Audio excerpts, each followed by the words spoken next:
Ready?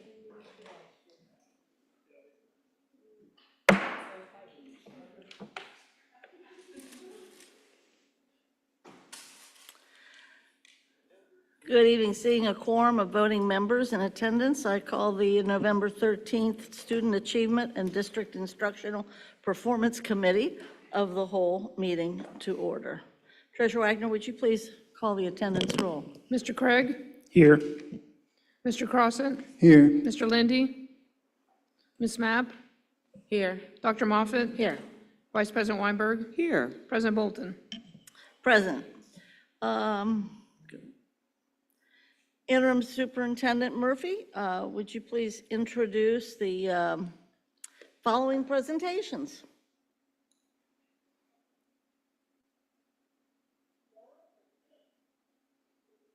Sorry.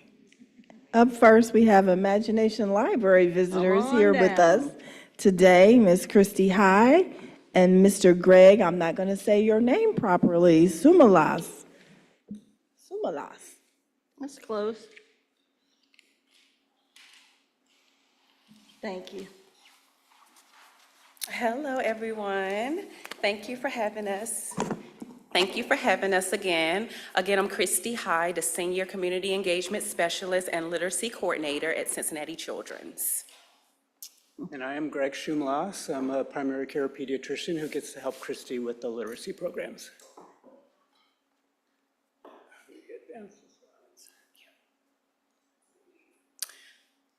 So we're here to talk about today the Hamilton County Imagination Library. We are a program that promotes early childhood literacy, and this approach is very important. Hamilton County is doing very well with its enrollment and with promoting these literacy initiatives for our kids. We are a local affiliate of the nationwide program, the Dolly Parton Imagination Library. So each kid from birth to 5 years old gets a free book monthly sent to their home, and enrollment is free. The books are age appropriate, culturally diverse, and by the end of by the time they're 5 years old, they will have a library of 60 books in the home. The program was originally launched in 2015 as a Cincinnati Public School District pilot, and it expanded in March of 2020 county-wide. I'm going to mention Reach Out and Read, which is another literacy program. Mainly this focuses on the medical aspect, primary care. The reason why I am mentioning this program is because it is a partner program which helps enhance the Imagination Library. When the children come in for their well child checks at the doctor's offices, we talk about early childhood literacy, and we make sure that these kids are enrolled in Imagination Library at this time. If we can't get them enrolled in person, we give them all the necessary information they would need to take care of this once they're home.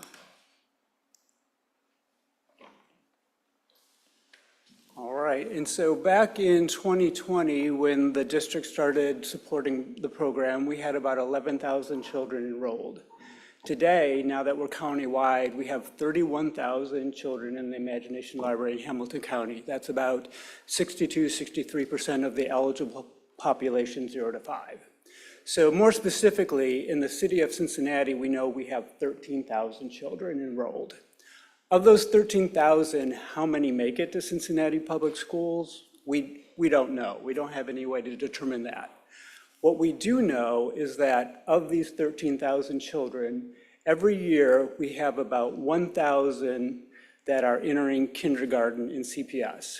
Now, we know this because through the Reach Out and Read program, when we enroll the children, they're also enrolled in the study arm of our program. So we have signed consent forms. So we know definitely at least 1,000 children a year are making it to CPS.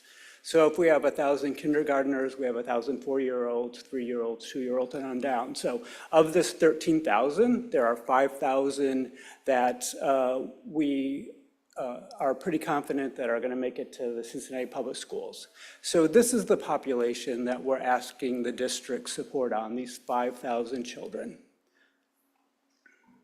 And so what is the impact of your support? Well, it's mostly the books. The funds that we receive, we use to buy books for these 5,000 children. So really that's 60,000 books a year that you're helping us send to the homes of children in Cincinnati that are going to make it to the district. If you want to look at it in a different way, every kindergartner who gets through the program has gotten 60 books, or every entering kindergarten class of 1,000 kids has received a total of 60,000 books. Now, as these children enter kindergarten, the ones that are enrolled through our Reach Out and Read clinics and have the signed consent, we're able to get data through a partnership with CPS to look at their kindergarten readiness scores. So here are our evaluation results from the beginning, and this is the percentage of our participants that are on track in the language and literacy portion of the KRA. So you can see back when we started, the district is in orange, and our Reach Out and Read Imagination Library participants are in the blue-gray. There was a gap of about 15% in kindergarten readiness. Over the first several years, we were able to close that gap considerably. COVID disrupted things a little bit, so I kind of feel like we had a reset, and after COVID, we started again. So we've been able to maintain between 2 to 4% gap in kindergarten readiness in our population. The last data we have is from the previous school year. We don't have this year's yet. We're beginning to look at this data in a lot of different ways. So I think the population that we're asking for CPS support and that we're really concerned about are the kids that are at the highest risk of poor kindergarten readiness. So this data specifically looks at children living in the most high-risk areas of the city, economically disadvantaged areas. And you can see back again at the beginning, we had a gap of about 14%, but now post-COVID, our children compared to their peers living in these areas are actually doing better than their peers. So we've had a 2 to 4% improvement over their peers. We are also beginning to look at third grade reading scores. So we have children that are finally getting to third grade. We're trying to figure out what comparison and what we can look at. So that'll be some fresh data that we can bring to you when we come next time.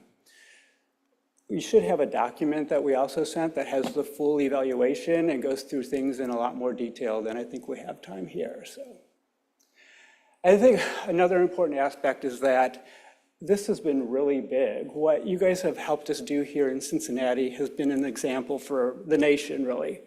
We were able to publish in a scientific journal the first 3 years of our evaluation, and that's a really significant accomplishment to be able to publish it and get some more credibility. I've talked about our model here at national meetings for Reach Out and Read and the Imagination Library. And really, our pilot and our example and our data help Fran DeWine spread the Imagination Library throughout the whole state. So people all over talk about Cincinnati and their Imagination Library.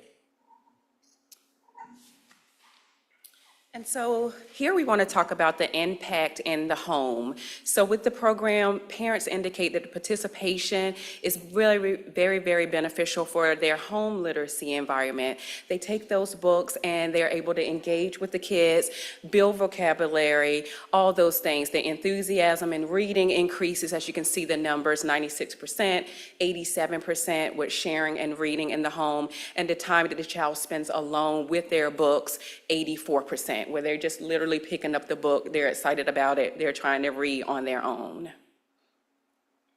Highly valued by participating families. So it's not just about an individual parent or the individual child, it's the whole family.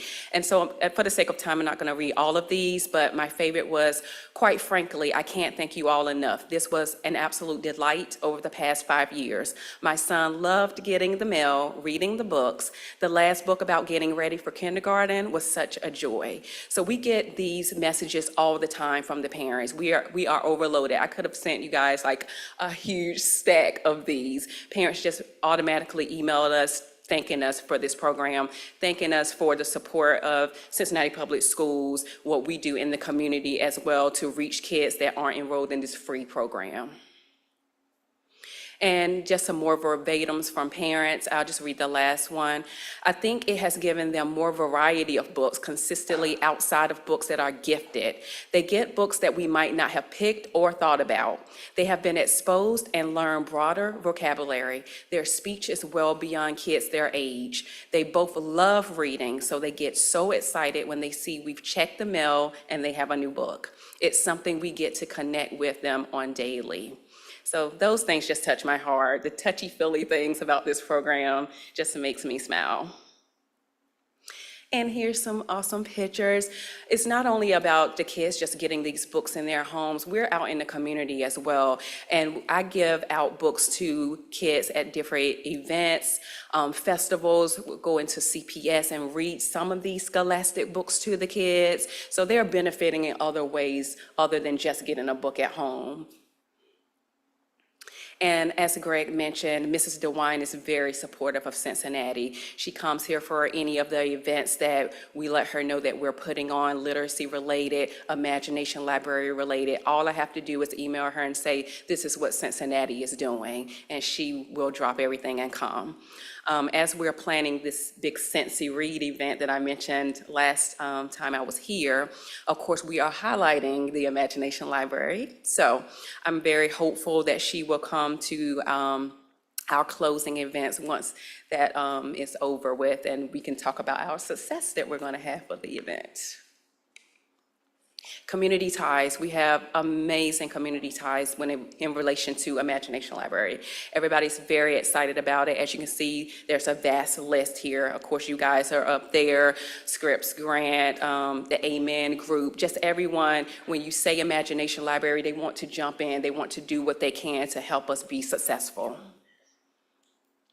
The partnerships, we have a ton of partnerships. This is just a small list, but everyone is on board again with promoting the program, promoting early childhood literacy, and just making sure that we're successful and we continue to be one of the better performing counties. Again, community outreach is very important. I'm always out there and I am always joining in with our other partners. Of course, again, CPS, United Way, whoever is open to supporting and has the same goal that we have, same goal and mission that we have. And that's just our QR code. And we just ultimately want to thank you guys for all the support and for helping us support these kids with this initiative and getting those free books in their hands. Thank you. Thank you. Do members have any questions or comments, or, yeah, don't leave, because I'm sure we will. Mr. Crossett. Yeah, thank you for your presentation and this program and the impact that it's making. It's terrific. I had a question. Do you have, as part of your program, when children come in for checkups, I have a couple questions. When children come in for checkups, do you do any assessment of how many words they're using and how, is that a touch point where you can evaluate how they're progressing for kindergarten readiness? Yeah, so all the clinics that are recruiting kids for the Imagination Library are Reach Out and Read participants. And so at all those clinics, like you said, when they come in for their checkups, we talk about reading and literacy, we talk about dialogic reading and age-appropriate reading techniques. There's like 26 clinics, so we use different tools, but all tools use developmental assessment, and part of that is vocabulary. Yeah. Thank you. My other question was, it's been around for almost 10 years? Yes, in Cincinnati, yeah, we're going on 10 years. So the first several years were a small pilot, but it's been countywide since 2020. I was just thinking at some point, won't there be books that you could recycle or not? Or do they wear out? I mean, that's a lot of books out in the county, and then these kids are going to grow up, and is there a way for those, I mean. Yeah, I think most of them wear out because we hear from families, they read them again and again and again. We urge families, sometimes they contact us at the end, and a lot of times families aren't ready to get rid of the books. So I think they find their children continue to read them through kindergarten, first grade, second grade, because as they're learning to read. Most of them give them away to relatives or donate them by the end, but I think a lot of them are worn out. So. Yes, a lot of them will donate so that we can give those out in the community, so, yeah. Mr. Craig? So I want to start by echoing, thanks for coming in and doing this presentation and providing, kind of a refresher of this information. I know some of it was stuff you provided at the previous joint session that we held, but some stuff is new and some information is new, so it's really helpful. I have two quick thoughts and then just kind of one question, but the first thought is just really, I think a lot of the work that's been done within the Cincinnati community around reading has been tremendous, whether it's the Kidstown Park at the Museum Center, whether it's programs like this, whether it's the places around the city where you can drop off and pick up books to allow kids to have a more free opportunity to learn and read, the work that's being done within the library system to provide more dedicated spaces for kids to sit and read and do something different. So I think all of these things are really, really impactful and helpful for our younger students. And I just am also thinking that, the next step up or the next way to us as a district should be also thinking about this as our students as they get older, having some of the same access to materials and information as they progress, because I think a lot of this gets them on the right track. What we've noticed, even post-COVID, is that kids start out good track, and it's just a path of keeping them on that track. So I appreciate when programs are helping, right, and a lot of the work that's being done with the Imagination Library. I also know my own personal experience, my niece and nephew both received books, so it was great for their own thirst for reading. But I do think it's an opportunity for us to expand. The one thing I will raise, and I think we raised it before, is just making sure as we continue to support the efforts and the work that we're doing it in a way that is actually aligned with how the district works. And so this is an awesome opportunity for things like we have talked about, building a foundation.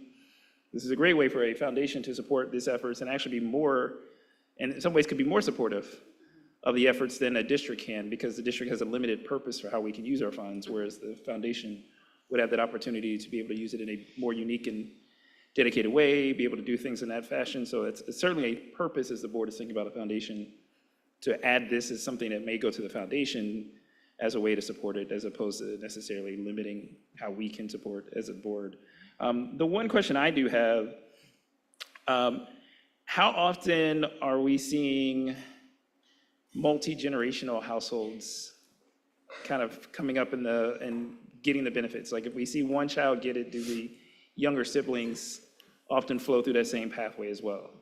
Yeah, we have a lot of families that have multiple children enrolled. And I think an important point is that, there's 1,000 kindergartners a year, but we're not just touching them, we're touching the whole families. Because we're finding that, there's a lot of parent comments where they say that their third grader is reading to their preschoolers. So the whole family is using the books. And it's really changed the home literacy landscape in Cincinnati. Since we started the program, we've sent almost 2 million books into the community, whereas before there were very few, so. Vice President Weinberg? Yes, so I just want to thank you both for coming. Thank you for updating us with some more information regarding this particular program. I will say that this program I hold dear to my heart as an advocate for literacy. I think it's very important that we're getting these books out to the children. And my colleague brought up a good question of the recycling of the books. So I was actually happy to hear that you allow the families to bring the books back and then reusing or giving it back out to the community. Yes. My one question that I have is regarding the data that you received about the 1,000 kids from CPS. Is there any way, can you go back to the slide where you had the parent survey item? I don't remember what slide number that was. But for example, I'm not quite sure how you're getting the data and checking back in with the families, whether it's post after the program a couple of years or a year or months. Is there a way to kind of continue to check in with them? Go back.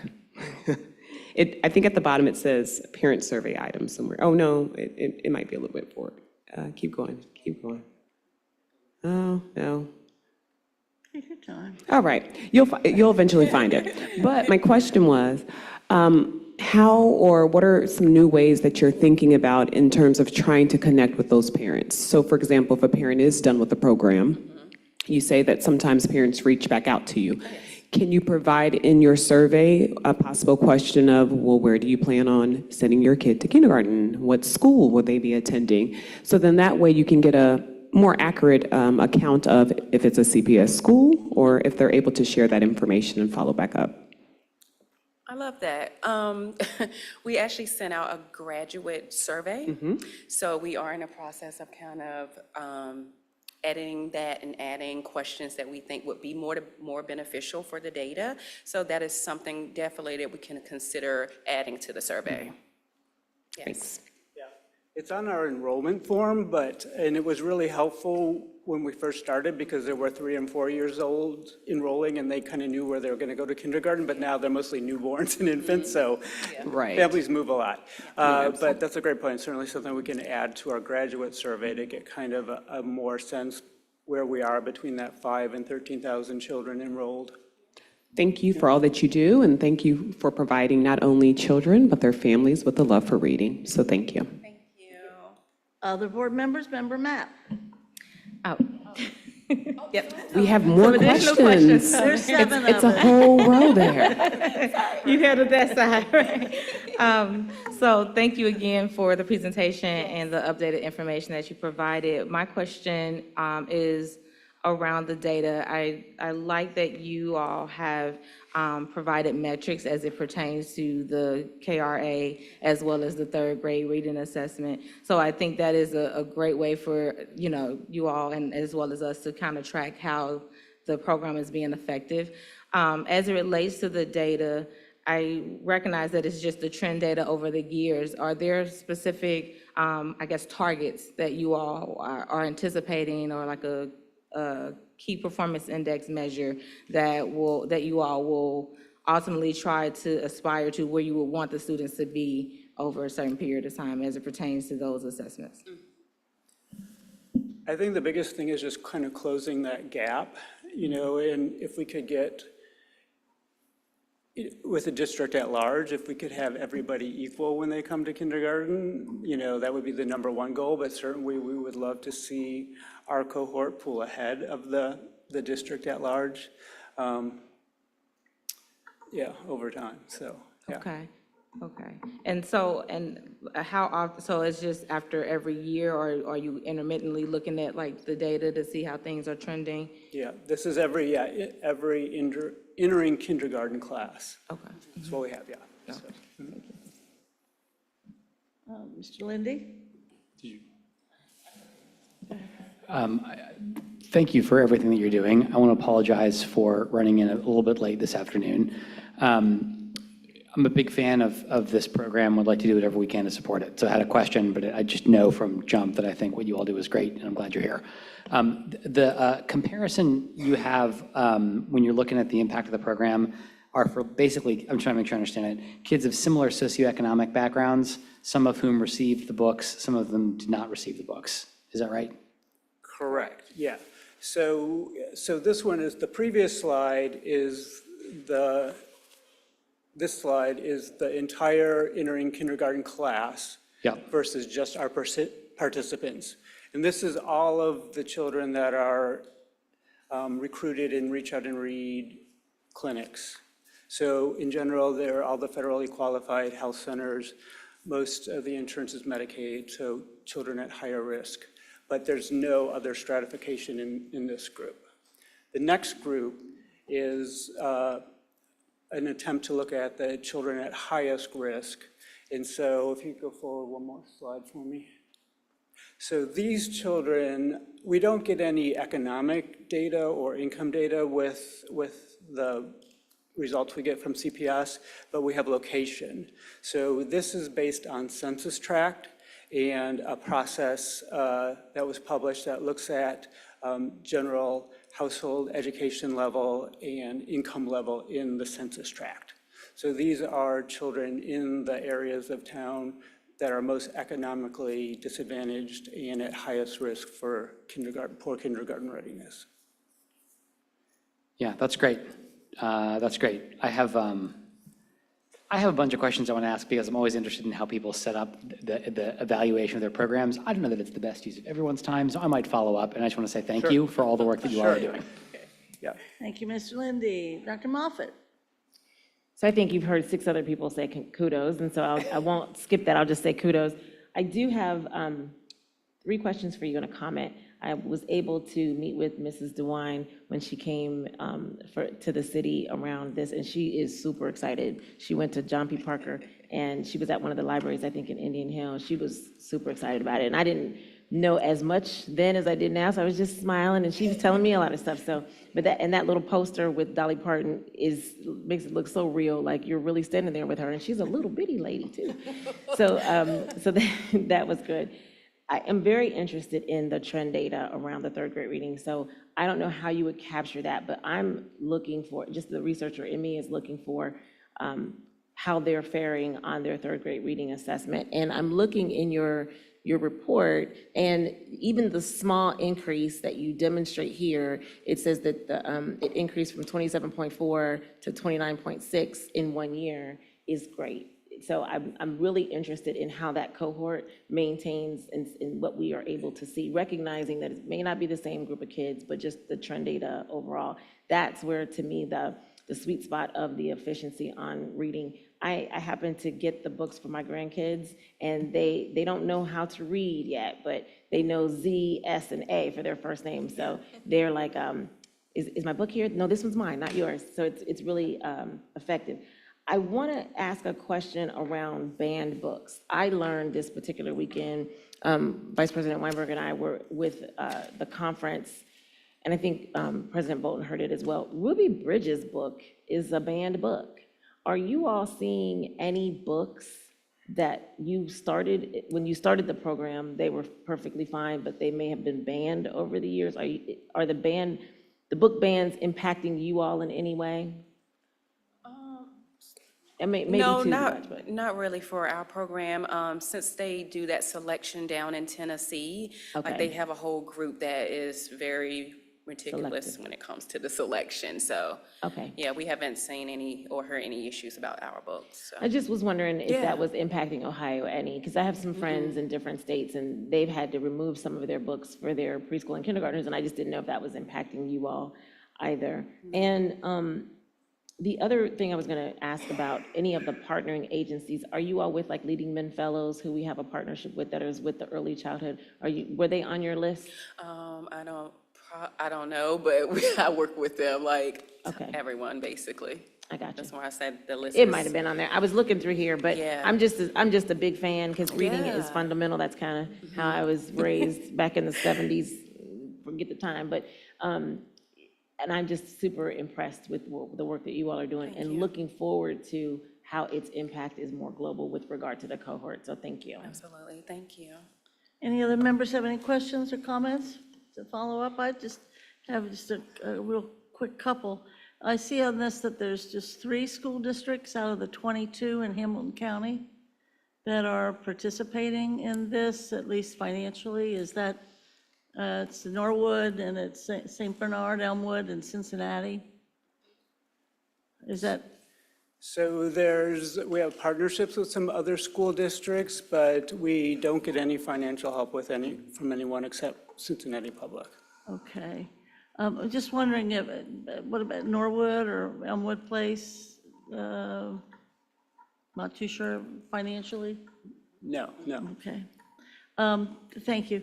The other thing I'm really interested in, I think somebody mentioned the 3rd grade reading. I think the longitudinal piece would be fascinating to follow a particular cohort. Can you keep going in the Yeah, slides? if you could. There was, keep going. Do we have the end slides? We have some, so Mr. Lindy, there's a couple of slides at the end that talk about how the children were stratified, but keep going. We have our 3rd grade reading. Is there more slides? Go. Right. So this is our preliminary 3rd grade reading stuff, information we've started to get, and it's proficient versus not proficient. So you see we have a trend. What we've been having trouble is trying to find a comparison group, like Sure. what does this mean? Because we know everybody's going up. I think one more, please. That was what I There was you going to go. ask. So we started to look at some comparisons. This is just the district at large versus all of our groups. So it's kind of hard to see so far. maybe it looks like there is a closing of a gap at third grade, but I don't know if we found the best way to, the best comparison for our cohort. It would be, yeah, we haven't figured that I out think quite it's yet. great that you're trying, and I think even beyond the third grade reading, and even beyond literacy to follow. Now, we wouldn't know if it's due to the books or the opportunity or the family or the circumstances, but there is this unique opportunity since we do have these folks, the little people identified and their families, and we know where they live and what schools they might be attending. I just think that could be something of interest for a lot of researchers to follow and think about. And to follow up on the banned books, largely because it is coming out of Tennessee, I would be very concerned and would want some reassurance. I've got good cousins in Tennessee, and I hope they won't take this negatively. But there is an attempt always to make things be politically, there's risk adverse efforts. I worry, do the books that we're sharing with our kids, our little people, do they address diversity and differences and acceptance? I just think that we need to be very worried about that at this particular time. Definitely diverse books, but not to the extreme, if that makes Okay. sense. So they're starting slowly but surely with Bless you. different cultures and things like that, but not like, I guess, like same-sex dynamics and things like that, like. And just to follow up real quick on that, is there any emphasis on kind of, and something that would be international versus something strictly homegrown, American, whatever? I'm just interested in the selection of the material since, and even if these little people are not necessarily fully appreciative or able to grasp some of this stuff, as you mentioned, these books go to homes. And we want all of our kids and families to feel as though, so if we can think about that, that would be great. Oh, I was just gonna say, we kind of know ahead of time, like which books are selected for which age group. So we know ahead of time, like what book's gonna be sent to the home. Well, I'm just, And then, yeah. Yeah, I think they make a huge effort. That's part of, so the books are selected by a book selection committee of nationwide experts. Unfortunately, we don't have a lot of influence. We give suggestions, but I do think they work very we hard. know how you feel. I do think they work very hard to provide a diverse, a really wide range. Because there's, if you think about over the years, I've been doing this so long, you've seen all the books, there's, some Bush books that talk about, holidays that are in the Spanish culture or other cultures. So there's a lot of culture. So every book is chosen because of something special. Either it's cultural diversity or there's something special about the artwork or, new things. So yeah, they definitely try to have a broad range. And there is currently, for everyone, there are 2 books a year that are bilingual, Spanish-English, but there's now a Spanish track, so you can get all bilingual Spanish-English books on that track too. Treasurer Wagner. Hi, and just a point of clarity, since the other districts were brought up and you made a comment about the other ones aren't contributing financially, can you confirm that CPS is only paying for CPS kids? And we're not paying for other school district kids? Yeah, like I said, I know that we know how many kindergartners are going in every year. So, we know there are like 5,000 children that are getting to CPS. So those are the children we're asking for support, yes. Okay, I didn't want the public to think we were paying for other district stuff. No, definitely not. Definitely not. Thank you. Any others? Great. Thank you so much for coming back. We appreciate it. I enjoyed this particular forum more than the forum we had before, so we get to kind of go deeper. So thank you. Thank you. Madam Superintendent? Awesome, yes. Up next, monitoring our goals and guardrails, we have Interim Assistant Superintendent John Chambers to talk about Goal 5 and the interims, graduation. Guardrail 1, the whole child, and Guardrail 2, discipline today. All right, good afternoon. Welcome. Board President Bolton, Vice President Weinberg, members of the board, and Interim Superintendent Murphy. Oh, and Treasurer Wagner, sorry. Yeah, you got to make the treasurer happy. You can tell it's Hey, budget time You can see starting. my pockets are empty, so I must have made her mad. But, greetings. I want to talk to you about the, Goal 5, as Superintendent Murphy said, it's the percent of students who meet the graduation requirements will increase from 80.8% in June of '22 to 94% by June of '27. In Goal 5, we're looking at the increase from 80% to 94%. And if you look at the fall of '24-25, we're at 54.2%. Now, this 54.2%, this represents, and I want to be clear, the students who have already met the requirements that we set forth as our criteria for being on track for graduation. So we have over 54% of our students already have met or exceeded what we would look for as being on track for graduation right now.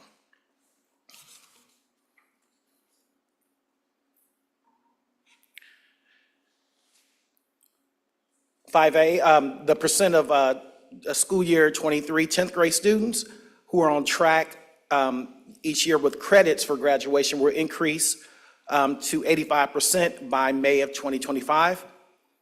And if you look at the fall 24-25, we are already at 82.29% of our students who have the credits that we view as on track for graduation. So that is not even considering the first semester. So we have 82.29% of our students that are on track to graduate at this point in the year.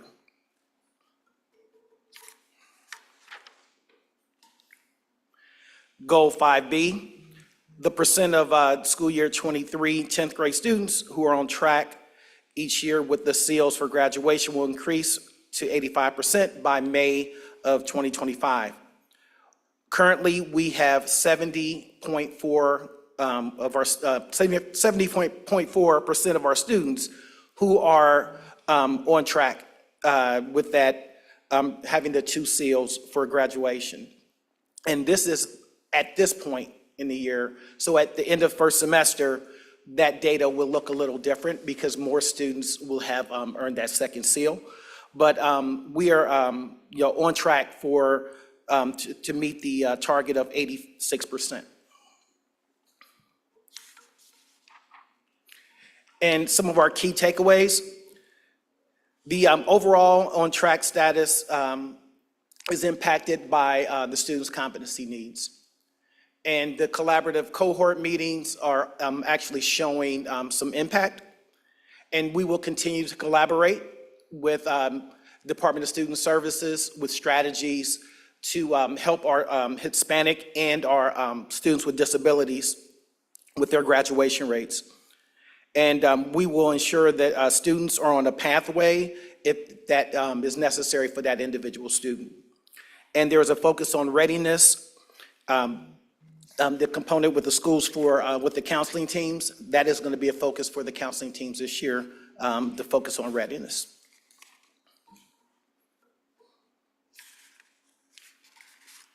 Guardrail 1, the superintendent will not ignore the needs and the talents of the whole child by providing for students' mental and physical well-being through academics, the arts, and athletics, civic engagement, career opportunities, and leadership development. So Guardrail 1A outlines the percentage of high school students participating in arts-based or athletics extracurriculars. It will increase to from 56.8 to 60% by May of 2025. And as you guys may recall, we looked at the percentage of students that were participating. The initial baseline was taken from the students that were participating in any arts-based or athletic extracurricular. versus just, as we took in the spring, it was just students that were participating in non-school time extracurricular activities. That's where you see the 56.8% have changed to the 25.8. And in the fall of this year, we have 31% of our students participating in non-school hour extracurricular activities. And just to, to provide a little context for that, we have 26% of our ninth graders that are participating in extracurricular activities off school hours, 32% of our 10th graders, 32% of our 11th graders, and 39% of our seniors that are participating in just the fall extracurriculars. And we expect that to increase with the winter sports that will start, or have started in the last couple of weeks. Guardrail 1B, the percent of elementary school students who have a favorable response for a sense of well-being on the Qualtrics survey will increase from 56% in May of '24 to 60% by May of '25.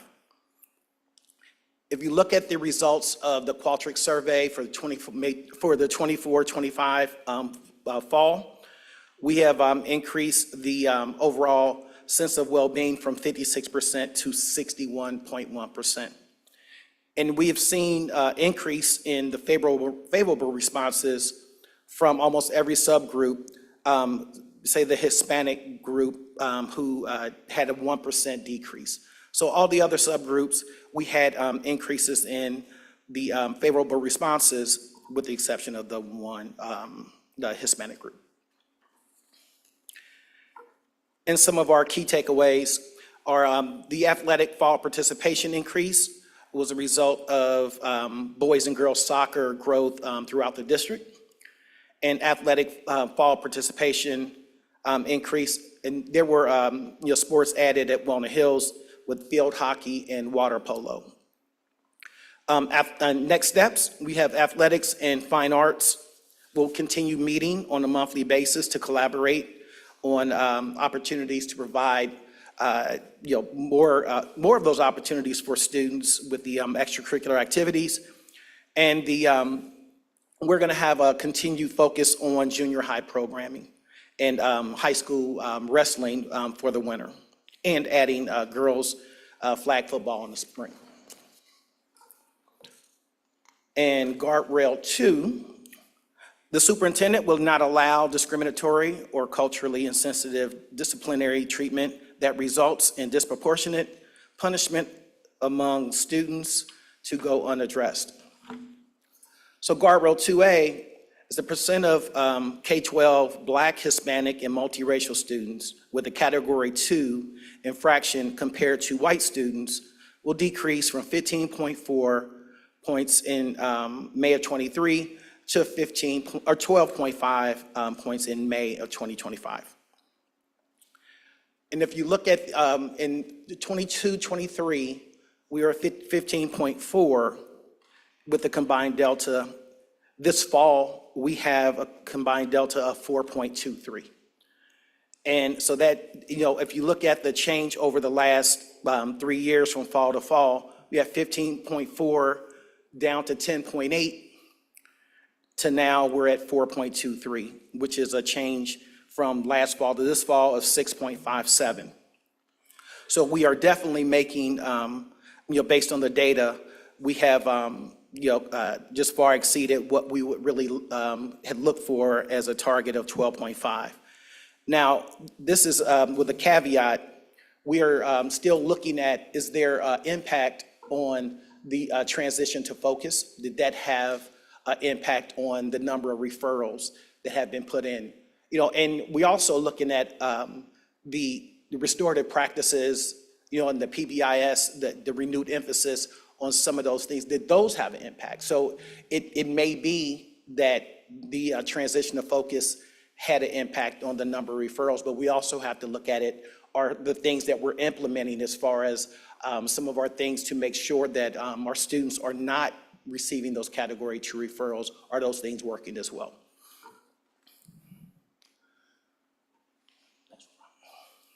Okay, guardrail 2B, the percent of K-12 black male students with a Category 2 infraction compared to white male students were decreased from 20.4 points in May of '23 to 13 points by May of '25. So if you look at the numbers, we had 20.4 in 22-23, down to 13.4 in 23-24, to 6.18 in 24-25. So our black male students have gone from 29.1 to 7.87, where our white male students have gone from 8.8 to 1.60.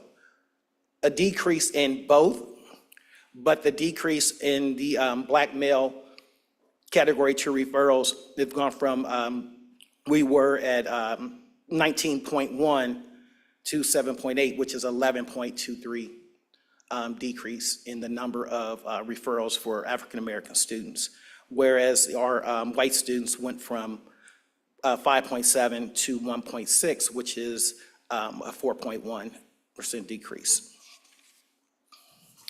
And our key takeaways, as I mentioned, the transition to focus, could that have had an impact on the number of discipline referrals? And could our PBIS, SEL, and trauma-informed care, along with restorative practices, had an overall impact on the number of referrals? And we'll continue to strategize on the top 3 Category 2 infractions, which are disorderly conduct, profanity, and fighting, along with the top Category 1 infractions with the disruptive and disobedience. In our next steps, we will increase the education and awareness of the code of conduct with all of our stakeholders. There's an assumption that the students and the families know the code of conduct. We want to make sure that we increase the awareness of the code of conduct. And we'll continue to implement our restorative practices. We'll have train the trainers and leadership and coaching. And we will continue to implement differentiated tiers of support along with engagement during our instructional rounds. And we will continue our partnership with Children's for data analysis and strategy development. Thank you. Do members have any questions or comments? I'll start to the right this time. Questions, comments? Dr. Moffitt.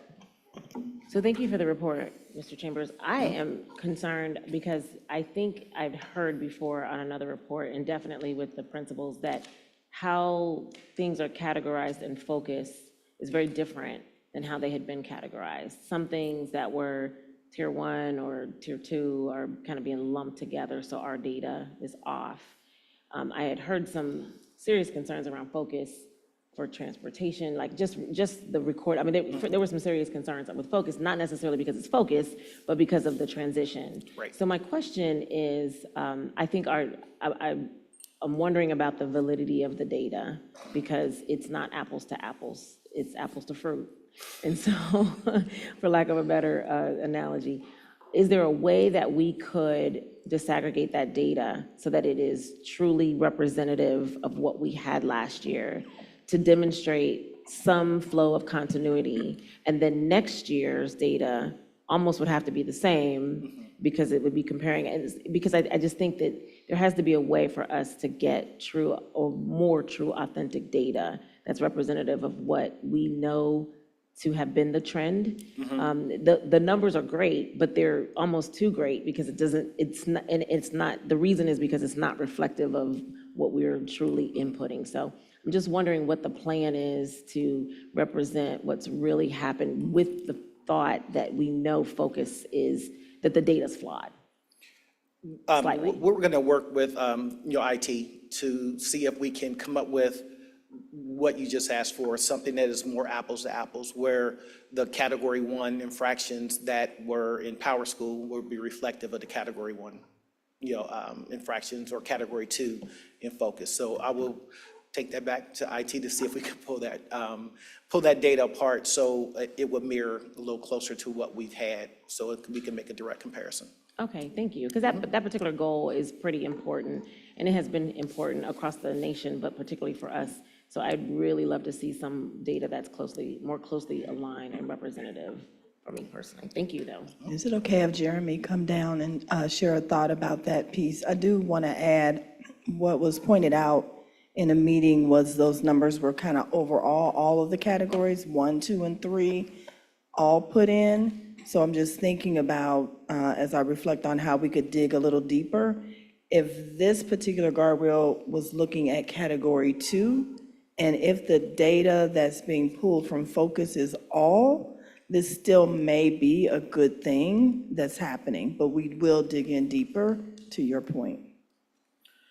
I just wanted to offer some quick clarity around that, because primarily what has changed is just the way that data is entered, not the way it is tagged. So a category 1, category 2, category 3, those categories still exist.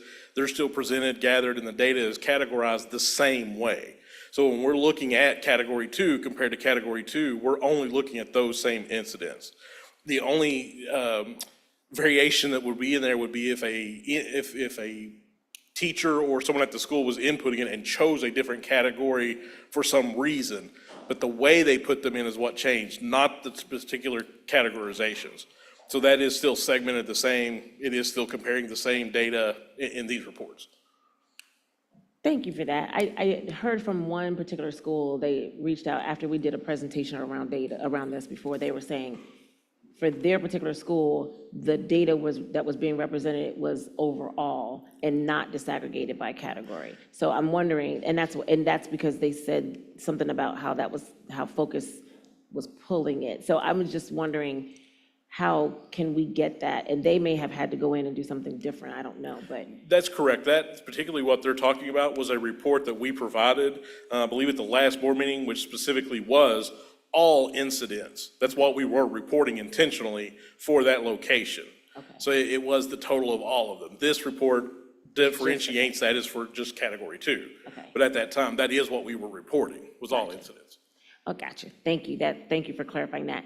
One of the questions that we asked before was around how it's being input, to your point. So there's differentiation across the district around how some schools are categorizing something as a category 2, and other schools are categorizing it as a 1. So there's differentiation. Has there been any discussion, Superintendent Murphy, around leveling that playing? Because we've talked about this before. So I do think and agree, this is the time of year, moving into December, where schools are doing resets for the start of the 2025 portion of the school year. Okay. So definitely a great opportunity in terms of timing to be able to reset and make sure everybody understands what each of these categories mean and how to document them. Okay, thank you. Anyone else to my right? I'm pivoting. All right. Vice President. Get my mic on. Rob, if you could go to slide number 8. I just have one quick question, and I'm just trying to understand the numbers that are being presented. And you may have already said this, so excuse me. So if I'm looking here, you're saying the % of high school students participating in arts and athletic-based extracurricular. I have several parts to this question. What is considered arts and athletic-based extracurricular activities? 2, what is your source that you're utilizing to get the data of the numbers? Are you using Final Forms? Are you using surveys? And the difference of the numbers of in 2023 versus now, are you utilizing the same source to get the data numbers for usage? So what I recall, and we did ask Josh to come and join us Yay. for points of Come on clarification. down. But if you recall, I do believe in 2022, 2023, those were only athletic data that was drawn. And then we added over time Dr. Rudnick and fine arts data. Then there was a conversation around if a student is in, for example, marching band, and there is a class of marching band, does that count as an extracurricular and after school, et cetera, et cetera? Josh uses Final Forms and has been doing that over time. I believe the conversation was Dr. Rudnick didn't necessarily have a tracking mechanism. Right. And then we added the conversation of utilizing Final Forms with Josh's team. And before you answer that, and the only reason why I'm asking is because if you look at the numbers, it looks as if we have students who aren't participating in things. And I know that we do, just because of the experience that I've been, attending events and just hearing about the greatness that we have going on in this district. So my concern is that we're not capturing those accurate numbers and just making sure that for this fall, that if you're utilizing it for the fine arts, that they're really utilizing that so we can see those true numbers. Yeah, so just to add clarity there, the larger number comes from fine arts, and that number was, when Izzy was capturing that at the initial piece, it was the fine arts for students that were in curricular positions and enrolled, right? So we know that there's students that may be in the choir and they may be enrolled in the class, and some of them may participate extracurricular-wise in the holiday event, but when we initially did those numbers, it was everybody enrolled in any fine arts. So that number is much higher because of that throughout the district, looking at those. Going back, when we looking at extracurricular truly, it's the student athletes, 9 through 12 enrolled and on rosters through Final Forms, as well as those that are participating in the fine arts extracurriculars that are actually participating in the theaters, the plays, and those things that happen after the school day. That's good clarification. So moving forward, you're stating that you're going to try to make sure that you're capturing accurate numbers for both fine arts and extracurricular. Absolutely. So we'll be working, Izzy and I are merging everything into Final Forms. Have been working with our schools on doing that. We've talked also about tracking elementary numbers in Final Forms as well. Okay. Thank you. Absolutely. Mr. Craig? So, again, I want to thank you on all the hard work. I had a humorous thought in my head here, just that when you first came into the position, interim assistant superintendent, you had no gray hair in that beard. And now it is full. I take full credit for us as a board doing that to you. It's very good. Credit given, credit given. I want to just hit on a couple of things real quick, because you went through a lot of information with this. With Goal 5, the percentage of students who were on track to meet the requirements for graduation, the first number, that's of all the students at their individual levels, or is that only for seniors? This is seniors. Okay. And it's one of the things we talked about for a little while, since at least I've been on the board with, this idea of getting students ahead of the track. Because a large part of what kept happening was you would have students who would show up, and as you probably well remember from those days, who would show up in their, the spring semester and say, I need to get these 3 things to be on track to graduation, as opposed to having taken care of them earlier. So I think that's one of the things that is just, if we're starting the fall semester out with folks already at 54%, that gives us at least a leg up of where we have been in the past. Correct. I appreciate the extra information with regards to Guardrail 1A. And again, I think the clarity that Mr. Harden provided, as well as you all were able to provide, is helpful. I think this is maybe an example of one of the interim guardrails that could be adjusted to reflect what we're now measuring, as opposed to what we've previously measured. Because the interim guardrail is based on what was previously measured at 58%, may not be necessarily an accurate reflection of where we're headed towards. I do think we can get to more than 60% participating in extracurricular activities.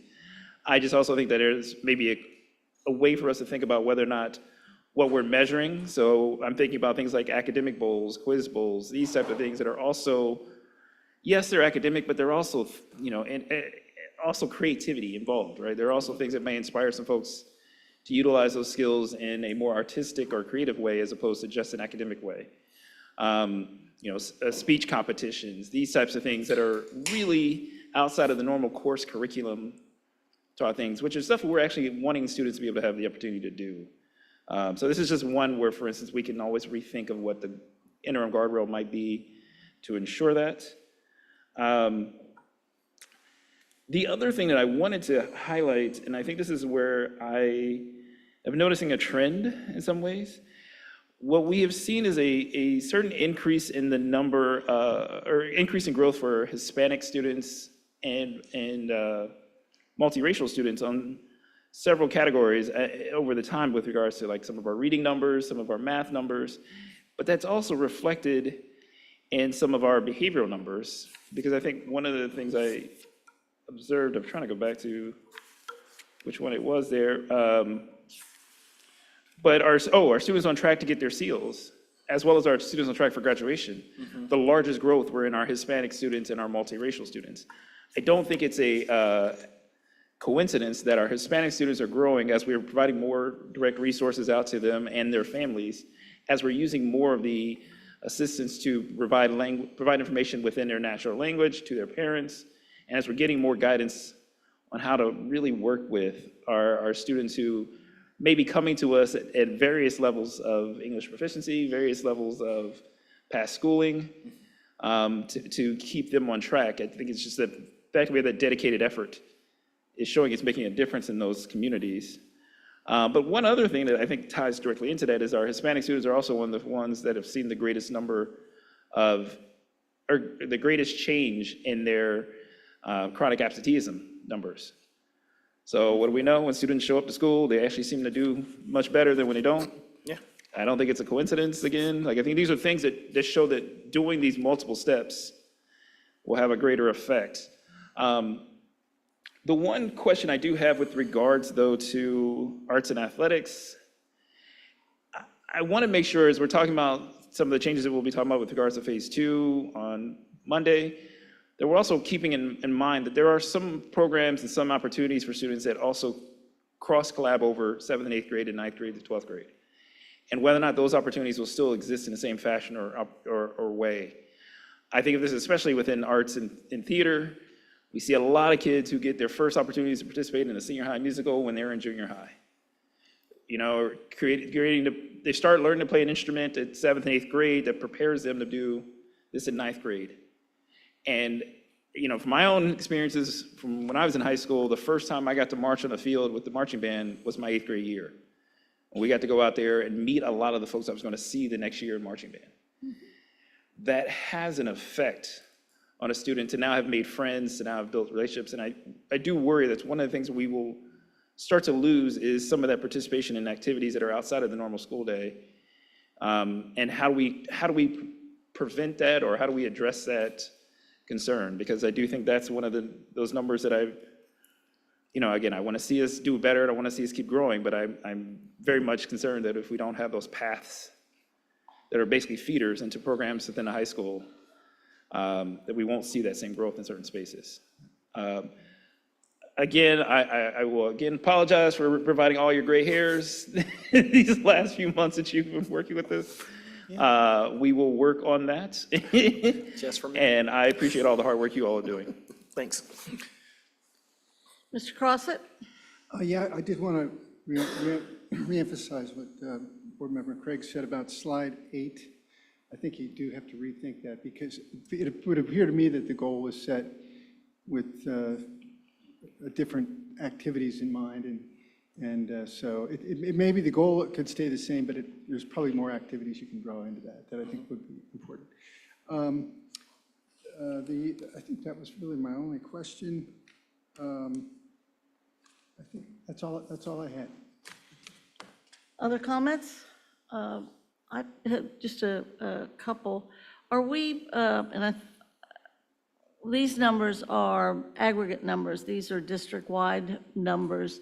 Are we continuing to maintain a kind of per-school evaluation of, let's say, graduation or extracurricular or what have you, so that we know, and certainly for discipline, the difference among and between our schools?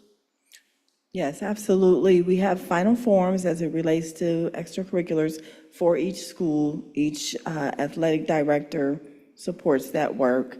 And then we also, of course, are tracking graduation rate. We have that by school, credits earned by school, GPA by school, any of those metrics available. Thank you. And I would add too, on what Mr. Craig mentioned, as a person that's spent 36 years in extracurricular in the arts, I do think we miss an awful lot of what the young people are doing if we only talk about athletics and arts. I'm very interested in, where's the chess club? Where are the leadership clubs? Where are the girls to women clubs? Where's the More Club? I think, in fairness, we really need to have that data, and I'm sure we do somewhere, are aware of it, but I think there's an awful bias when it's, and I say this as a person that spent time in the arts, if we're only talking about the arts and we're only talking about athletes. That does not capture our population and the divergence. So I know that's where we started and we're building on it. So as you continue to build, I'd look there. I also feel real strongly, and I don't think this is school related, but there are young people too that are employed after school. And that's how they spend their after school time, either by choice or by necessity. Those are the kinds of things I'd like to know about too. There are kids that are in service organizations. We don't want to invade anybody's privacy, but I'm so tired of people having such a negative and narrow view of our teenagers that I would love to be able to present to this town and all of our villages and townships that are part of the district a bigger picture, a more painted picture of how really remarkable our teenagers are. And I think that would be helpful. That's just a concern that I have. But school by school, I think that's interesting, but also expanding this concept of extracurricular. Coach, did you have something you wanted to add? Yeah, absolutely. So we started to look at this a little bit closer. As we know, we've got athletics, fine arts, and we have additional clubs. You spoke to the peer leadership collaboratives, but we have the chess clubs, we've got the brain bowls, we've got a lot of different activities that our kids are participating in. So we did start last year, kind of in a pilot version, having all the clubs and activities being entered into final form so we can track that better. We saw over the years through Schedule E, everyone's required, right, to report the activities that they're paid to oversee in those clubs. And so it was happening a little bit different through the ILTs. So did a little bit of a pilot, and we do feel confident that moving forward, we'll be able to capture all of that through final forms and get all the schools, whether it's fine arts, athletics, or those additional clubs. Feel real confident with that right now. On the 7th through 12th grade level, and it's something that would be definitely a lot different to capture on the elementary level with the many schools that we have, but feel that we can accomplish that as well. Thank you. And then I'm sorry, go ahead. I was just going to go off of what you just stated. Thank you for bringing that up, because when I asked the question of what does extracurricular mean, I know that we have so many kids that are involved in so many different things. So expanding on that would be great, and then being able to bring that to the board, being able to share that out with the community as well, to show truly what our kids are doing. So thank you for that. Yeah, I would just suggest too that I know when we've been talking to the city people and we've had some issues, that people are, whether we're working with the sheriff and that wonderful work that she's doing, people in our community that are supportive of what we do and are supportive of our kids, they just don't have any concept of those programs we do offer and the amount of things that our kids are doing. And I think we've got to be able to present that. I'm always shocked at the level or lack, the lack of information that's out there. So that would be important. Mr. Crossett? I've remembered my second question. Okay. On the graduation rate, I've come to learn that, and I think this has been done for years, but we get, in our statistics, we get counted against us students that we don't know, students that are in the district but never come to school. Maybe they're homeschooled or whatever. And I don't know, I'd be interested to know if we can identify that and whether it's statistically significant or not. Because I think even if we have to report it that way officially, it might be okay to have a memo report to say, hey, look, there's kids we don't know. if it's, if it moves the needle, something worthwhile, then maybe that's worthwhile tracking. If it doesn't move the needle, don't waste any time. I'm sure it would move the needle. Graduations like that, and so is chronic attendance or chronic absenteeism. It just as a statistic standing alone, without the information, people don't know that graduation rate means they've started in 9th grade and they completed through 12th grade. It's that cohort. And the reality is, that's fine if you're in Wyoming High School. They're not leaving that building.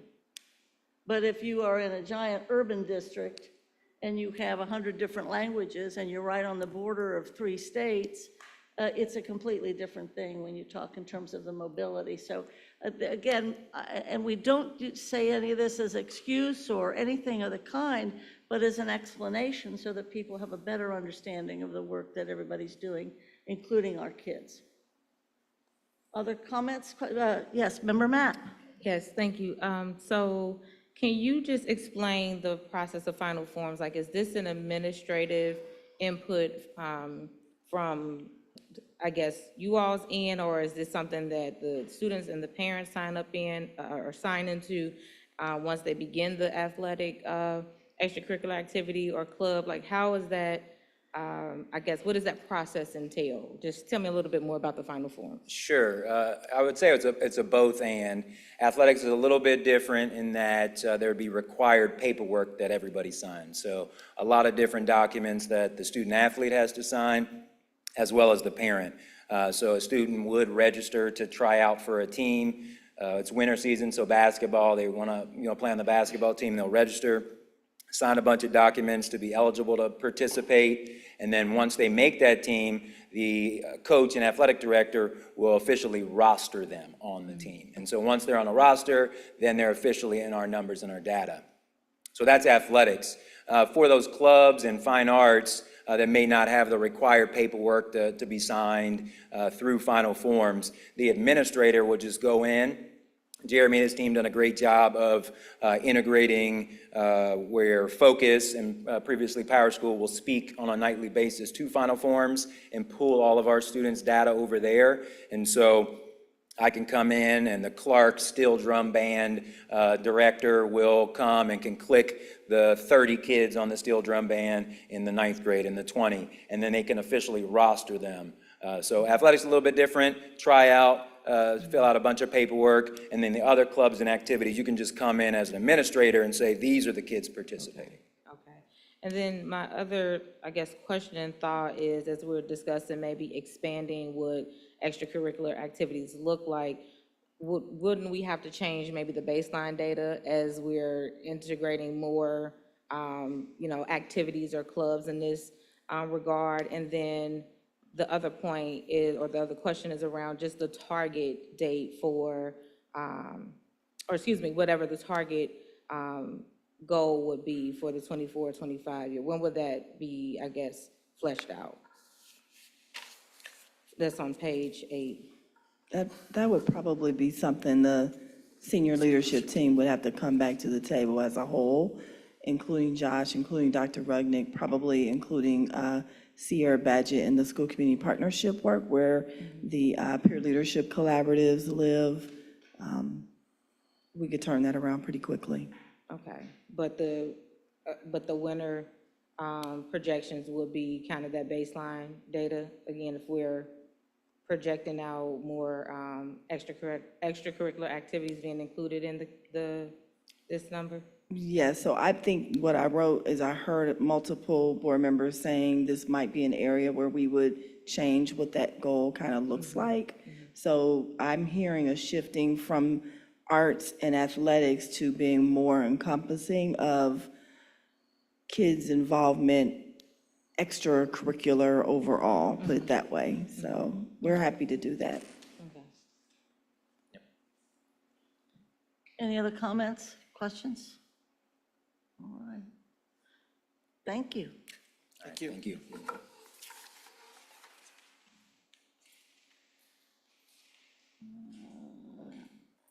If we have the right material in front of us, anxious to hear motion for adjournment.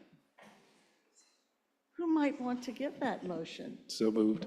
Thank you, Mr. Craig. Second. The second Second, third, fourth. and fifth.